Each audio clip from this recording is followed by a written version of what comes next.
include us, and we are looking forward to having a say into what those regulations look like, and particularly because they should indeed be able to support investors. So what has been the impact? Because I think that's the crux of the matter. What has been the impact of the Petroleum Price Tabulation administration? I think the first one, and I've already alluded to it, is that the absence of a legal instrument in the name of regulations is really, and we said we need to be candid, is really a blot to predictability. I know Governor Muriithi, or was it Governor Muriithi? No, it was one of my directors, Director Leparan, said that you cannot give certainty, you cannot guarantee certainty, absolutely. But you can guarantee some form of predictability so that even as you're pivoting around and being agile, in the event the predictability becomes elusive, you're working from a point of known. And therefore, predictability, and we all know this, particularly in any business segment, is really a key ingredient to business sustainability, to accountability, to transparency, and to stability, no doubt about it. You may not guarantee certainty, but surely predictability should be granted. So what has happened is that in all this, because of the absence of the legal instrument, we have found that the oil marketing companies' net revenues, or margins as most people refer them to, deferring this indefinitely. Of course, we've seen what it does. It has completely disrupted business strategies and plans, and it has resulted into financial incapacitation that has led to the inability to meet investment obligations, including the efficient procurement and timely distribution of your products. The second thing is that the undue pressure on the oil marketing companies' cash flows, which is resultant from the absence of this predictability instrument, and the disruption and the pressure also on the working capital and financing costs, has certainly undermined the viability of the existing investments. And this is apparent to everyone. And it does disincentivize future capital investments and diversification, because obviously you put everything on hold when you're not sure when you'll access what has been deferred, without any, what has been deferred indefinitely. Your business strategies, which are normally done in 5-year tranches and activated on an annual basis, they're completely thrown out of the track. So the lack of a clear methodology, obviously, of when the stabilization will kick in, which should be entrenched in the regulation, the timeliness or the timelines for the disbursements of the deferred margins, the management of the fund kitty is certainly a recipe for opacity or opaqueness and bad governance. So the expectation is that these regulations should be able to cite when will the stabilization kick in. Is it when the prices, global oil prices are at 100 shillings, are at $100 per barrel? Is it when the local prices are at 100 shillings per liter? When will it kick in? Because of course it has to be sustainable. When will the collaborators, the oil marketing companies, access their deferred margins and make up for the losses incurred? That is what predictability does. And we're not saying it has to be today for tomorrow, no. But some form of predictability. Is it two months? Is it 3 months? Is it 4 months? What is it? The second thing that has been impacted on the Petroleum Price Tabulation administration is a serious exposure of the risk of fire incidences. For people who work in this sector, they know that safety is paramount. If it's not safe, don't do it. But you have observed for yourselves that people queuing at the gas stations actually have plastic containers. That is not a receptacle that meets the standard. Why? Because a plastic container is permeable. So what will happen is, even if the liquid is contained inside, the vapor will escape. So if you go and store that jerry can at home and it interacts with an ignition source, that's a recipe for disaster. And that's why you'll find the emergence of slum fires. You will find cars going alight. And I'm not being dramatic. The industry is here. They can speak for themselves. The safety requirements for receptacles are really, really of high regard. And that is why you never see petroleum. If you see petroleum, that's bad news. Think about it. It's explored, exploited. It's all through pipeline storage, pipelines, until it goes to the nozzle. You don't see the fuel. Then all you see is the nozzle in your tank. You don't see the fuel, and there's good reason why you don't see that fuel. Controlling the crowds at the retail stations has been difficult because the people are anxious, they're angry, so the attendants cannot tell them we'll not sell in those receptacles because of the chaos that then would come from that. Additionally, the natural order of procurement and distribution, of course, has been disrupted, and I'm sure this is no secret. You have seen the change in terms of where supply should be 60% local. It's now a different arrangement altogether. And that comes with serious, serious disruptions that have a loss element in it, and hence the importance to actually have this conversation. The other one is the serious exposure to illicit trade and smuggling, and also petroleum products, malpractices. So I will speak to that as well. But let me say this. Certainly, there has been a punishment of the compliance with the oil marketing companies because they've had to bear the brunt of being penalized in spite of the high compliance levels and dedication to keep the country supplied at their cost, even when we know that that cost is still elusive in terms of when will it be compensated. And it's also important to note that we pay for our taxes upfront, which is another issue that perhaps we need to discuss going forward. So what are the solutions for the gaps? The first one is to prioritize the gazettement of the governing regulations by hastening the formulation and the stakeholder input process. They're now at EPRA. Let's have them quickly at National Treasury. Let's have them with stakeholders. In the short term, absolutely, our view is that the key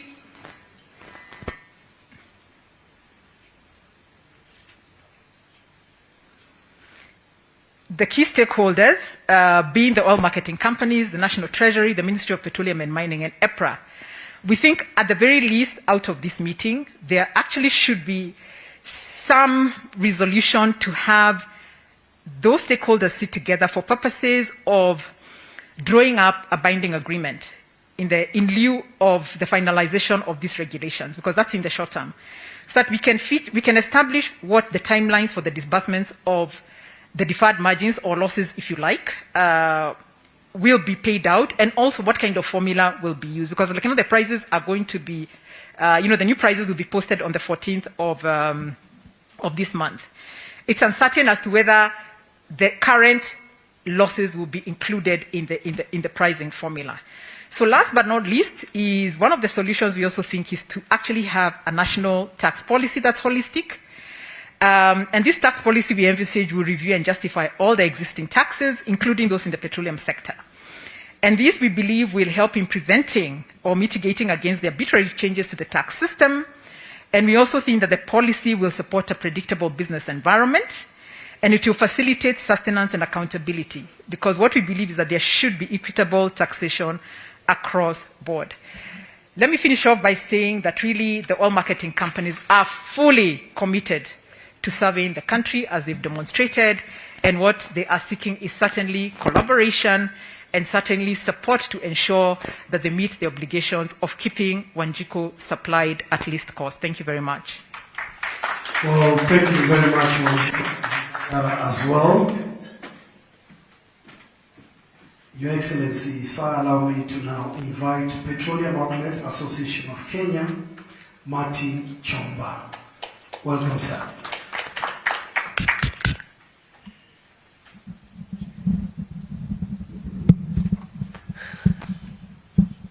Thank you. Thank you. The Right Honorable Prime Minister Raila Odinga. All protocols observed. Good afternoon, everyone.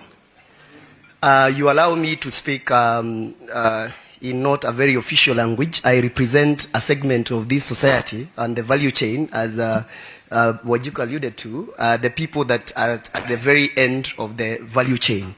And these are the people who you find, everybody here comes from a certain village, and you'll find some people with one pump that is the mode, or that provides the mode of propulsion to those items that provide energy, things like the pro boxes, those the borders of those sides, the sientas, they get the things that really propel the economy of the rural. So what First of all, I want to really thank you, Prime Minister, because of availing yourself even to seek to understand from the horse's mouth the issues bedeviling the industry and to seek our opinion on what we think can be done to streamline the industry.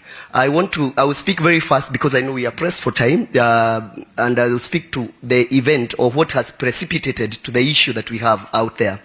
First and foremost is that we have a membership of this group because we've been very informal. It has been fragmented. 3 years ago, we came together and formed that organization. We've been able to form a membership of around 3,000 petrol station owners across the country.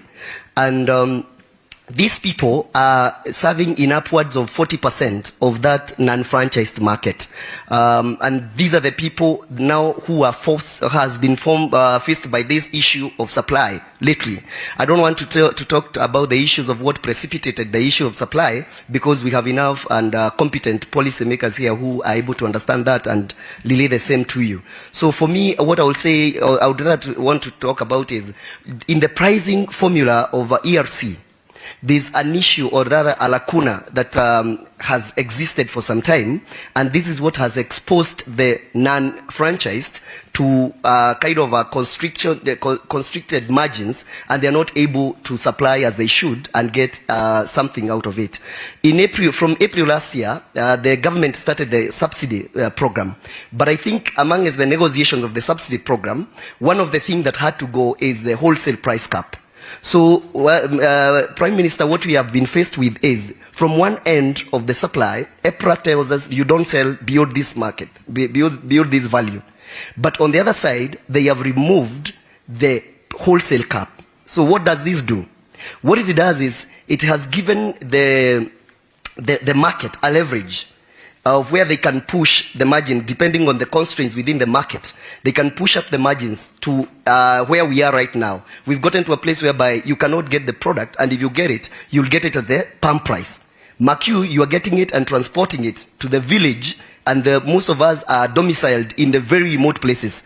So what has happened is that the end result of this is that most of us have had to close. And when we closed, because this is as easy as it is not theoretical. We shouldn't go trying to get theories as to why we are here, where we are. It is this simple. This market, which is over 40%, have had to close because there are no margins. So when it closes, so what does this do? The people that are in the village, I come from a very remote village in Kirinyaga called Kangaita, up there in the forest. So in the place where I come from, there's a single pump that sells super. So when that guy does not get supply, what happens is that everybody who fuels there have to run to the Kerugoya town, where there's a multinational who is providing some services. And we thank God because they have been keeping us moving. So what happens is that when every person in the village from my county has to go to Kerugoya to get the product, then it is not enough. There's a lot of pressure. And when this pressure mounts, the fuel runs out of that petrol station. So the net effect is that everybody will panic and will believe there is no product in the country. Because the turnaround time for the trucks to go to the depot and get the product probably is 8 hours or so. So at the end of the day, that has been replicated. And Kirinyaga is a very small county, as you know. There are counties which are as big as Central Province. So you can imagine if the villagers have to go to the towns. So this is what has really now brought pressure to the country in a way. Everybody feels that there is a lot of issue. So my advice, or rather what we are advising is, within the policy framework and the value chain, we need to make sure that when we are telling the non-franchised market, which now has proven to be an integral part of the economy of this country, when we are telling them sell at this price, we must be very careful to tell them we are telling you to sell at this market, at this price, because you have bought at this price. But when we leave that lacuna, it can easily be exploited. Remember, we are a capitalistic system where people are running for profit. Multinationals cannot be faulted. Why? They need to remit to their shareholders something. So at the end of the day, this has been the biggest issue. My recommendation is that even as we look at how we are going to grow the economy, Bwana Prime Minister, because I know God has favored you in terms of the ability to articulate issues, let us have a system whereby we take care of the independent indigenous local companies who do not right now have a lot of leverage in terms of even things like haulage. Because if they have enough haulage, they are able to give some to us. Because if you don't have a lot of network, you are able to give to others who don't have network. So in conclusion is, let us look at the place of the independent market, the non-franchised market, with as a part and parcel of national security issues. Because the minute those people are not well, their taps are not wet, then everybody else is not able to operate well. They may not understand a lot of issues because, as I told you, we have been living in a very chaotic industry, and some of us have just trying to bring sanity and to make it formal. And that probably informs the reason why the market, the informal market, has not been put in the mainstream policy framework. But now that we have empirically proven that this market is very, very important for the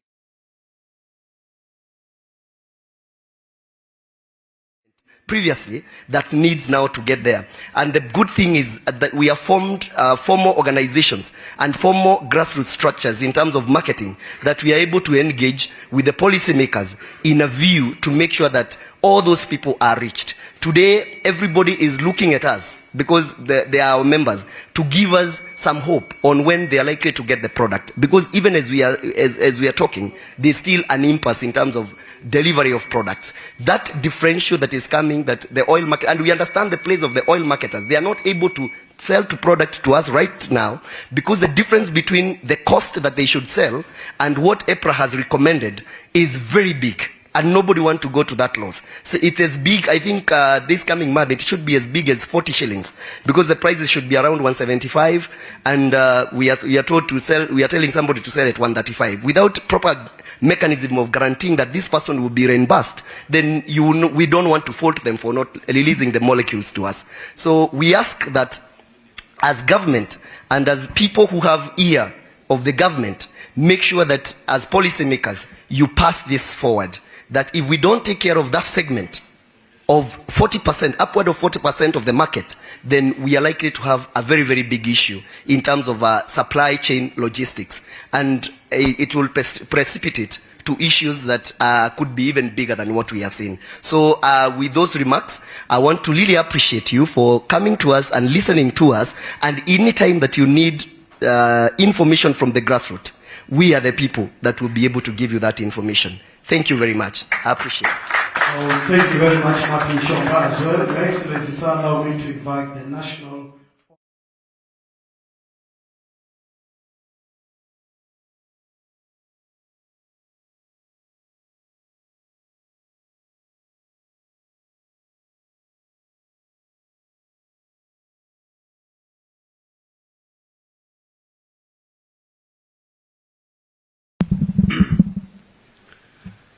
Your Excellency, the Prime Minister and Africa's High Commissioner for Infrastructure, Raila Amolo Odinga, Your Excellency, Governor Nderitu Muredi,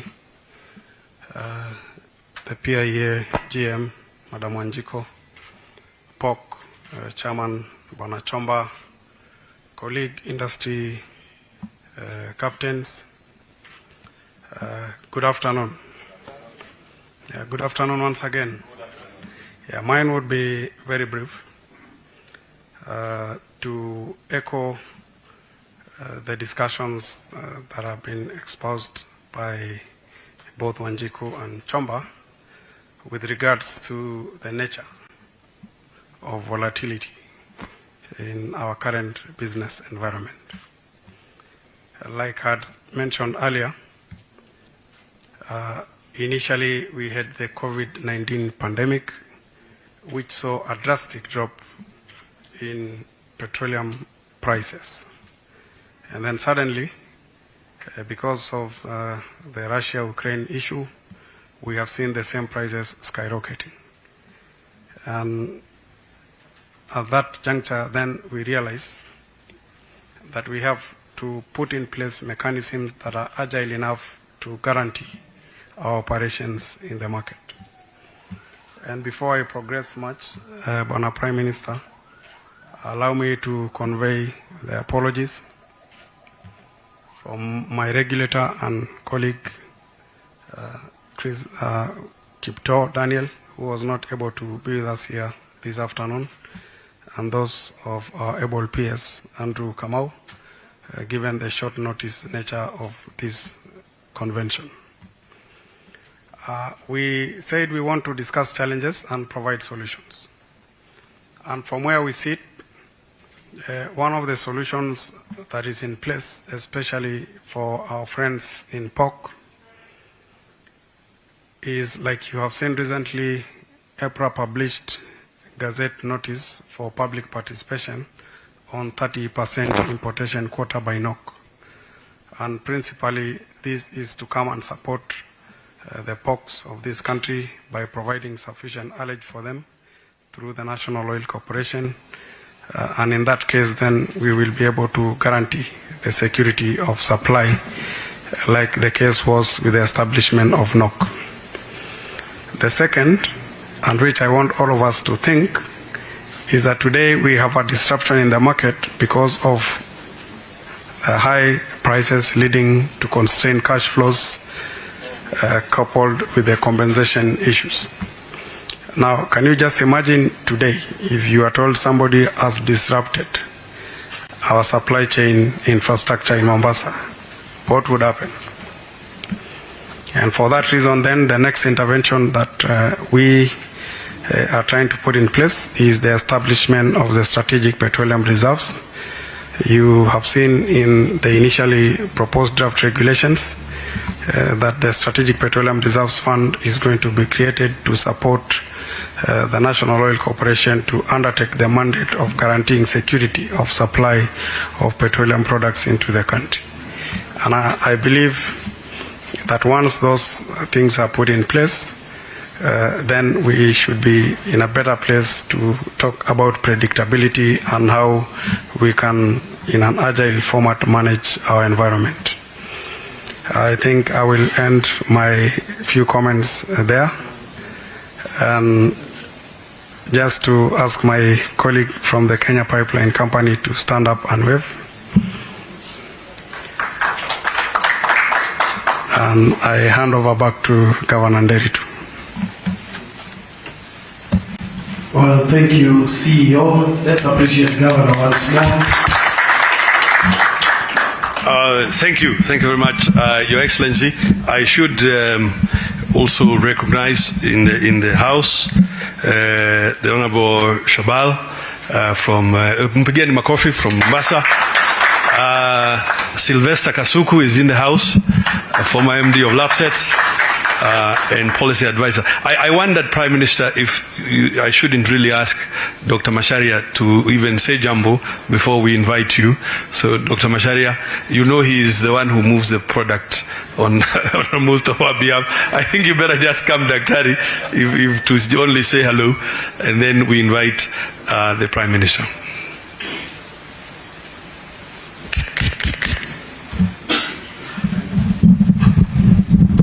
Your Excellency, the Right Honorable Raila Amolo Odinga.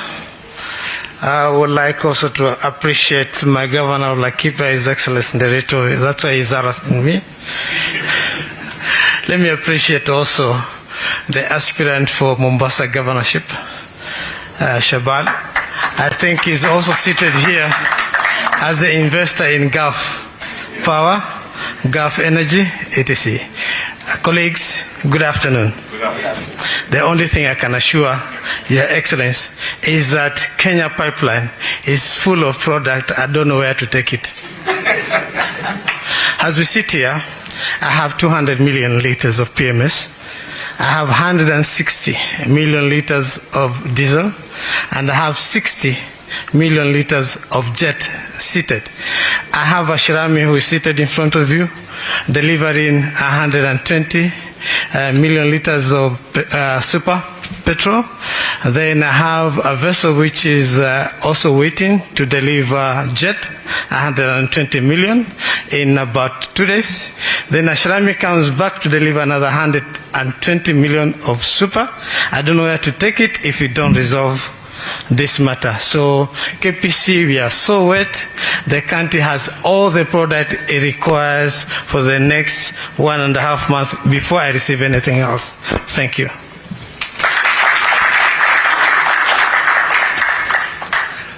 Asante sana Daktari Macharia.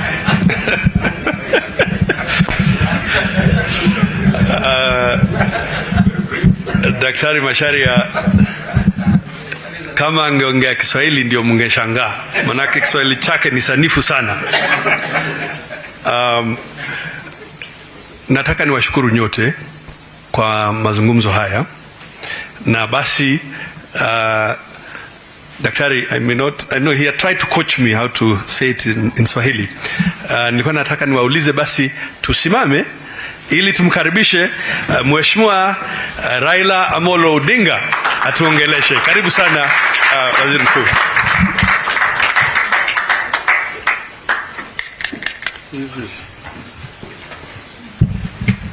Now, you be seated. Now, I really don't know where to start here. Once upon a time, in my earlier incarnation, one of my early incarnations, I was in charge of petroleum, of energy in this country. So I've been listening to those who have talked here before, Asili Wanjiku, not our usual constitutional Wanjiku, talk, and she was talking a completely different language from the other, another language completely, when he was telling us about his experience in the village in Kirinyaga. And then now we hear the KPC talking another different language. Somebody is telling you that I'm so full up. I've eaten too much that I'm almost bursting with food. And somebody out there saying I'm starving. There's no food here. Is it the same world, the same country? But we all know the cause of what we are going through here. It's a global issue, as you know. Caused, you can say, artificially. In my view, because of a war that did not have to happen. I don't know whether some wars have to happen, but because of that. Another thing is our preparedness as a country to deal with situations like this. Because you must know that this kind of situation will always be happening in the future. So a country must all the time be prepared for any kind of emergencies. When I was a Prime Minister, I constituted a task force on the petroleum industry. And the guy who was chairing it is with us here, Mr. Elisha Kasuku. That Mr. Kasuku. And they dealt with a number of issues. One is ullage allocation and operational issues. The other one was taxes. The other one was petroleum products pricing control. Another one was storage and strategic reserve. Another one was quality control. And the sixth one was licensing of marketers and operators. So this is, they dealt in detail about these issues about the importation, storage, and distribution of petroleum products in the country, so that the customer or the consumer does not have to suffer unnecessarily because of issues that have been artificially caused here. The issue of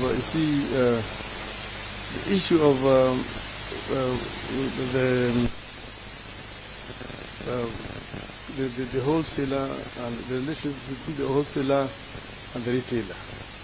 Here you've got the big marketers who have got a bit of cushion, because they've got the financial muscle, to be able to pay or to borrow from the banks and bring in large stocks, which they can, if the small-scale dealer like the one in Kirinyaga cannot get, they then give their own outlets. So you now have these issues of monopoly, that you are the wholesaler, they also are the retailer at the same time. You're now competing with a small retailer out there in Kirinyaga. Now you ask yourself, hiyo ni ungwana. Hii ni ungwana kweli. So it is an issue that really needs to be dealt with properly, and because the government, of course, has also the strategic, the reserve to come in at times like this. But the government also does not have any other source. Government has to collect taxes from the people. And if the prices are much higher than the taxes the government is collecting, where does the government get that additional fund to pay? So this is an issue that requires a much more extensive national discussions, that we come up truly with a solution, so that we deal with these issues, not like an emergency, that we are responding to an emergency, but we have a proper roadmap how we deal with these issues even in the future. I think this would be my proposal, that we cushion the consumer from the suffering which is going on right now at the moment. In future, I've also talked to our friend from the Kenya Pipeline Corporation. This country needs to address the issues of strategic reserves properly. And that we need to have strategic reserves at the port but inland. Because as you know, an enemy can just come and go down to Mombasa and bomb your reserve there at the port. The country will be completely paralyzed. Then they will just march into you the way Russia has marched into Ukraine. There's nothing you can do because you have no fuel. All your tanks cannot move. So we need to do this as a matter of agency, to begin to put up strategic reserves across the country in places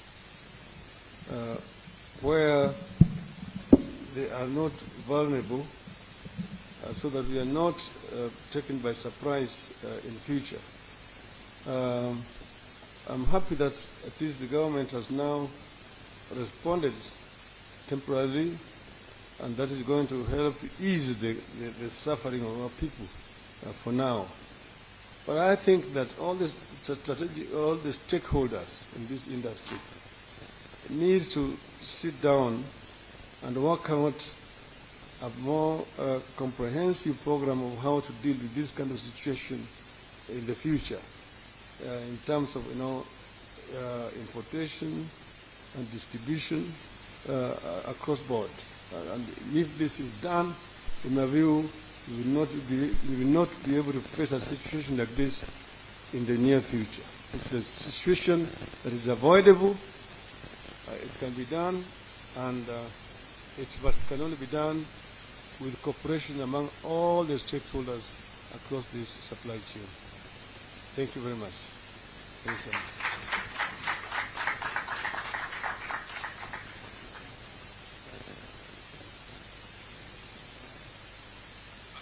Let us appreciate again the Right Honorable Raila Odinga. We want to come to a close, ladies and gentlemen, and again we want to really thank you for this presentation. We believe ourselves that the way to it's not enough just to highlight problems out there in the political podium, that it is far better, frankly, to sit together as sector, as industry, and craft solutions together. I think we are all sympathetic to what Mr. Shomba did say, that the selling price is fixed, but what they are buying us at is no longer fixed, and that therefore their margins have been squeezed to the point that they are closing. And therefore, I think that this is an immediate thing for us to address, and we all agree with Wanjiku and the Right Honourable Prime Minister about this question of the stabilization fund and the operationalization of these rules. Ladies and gentlemen, we propose to bring it to a close. May I request you to remain seated to allow the Prime Minister an opportunity to leave, and then the rest of us can. So let us appreciate the Right Honourable Prime Minister Raila Amolo Odinga and thank him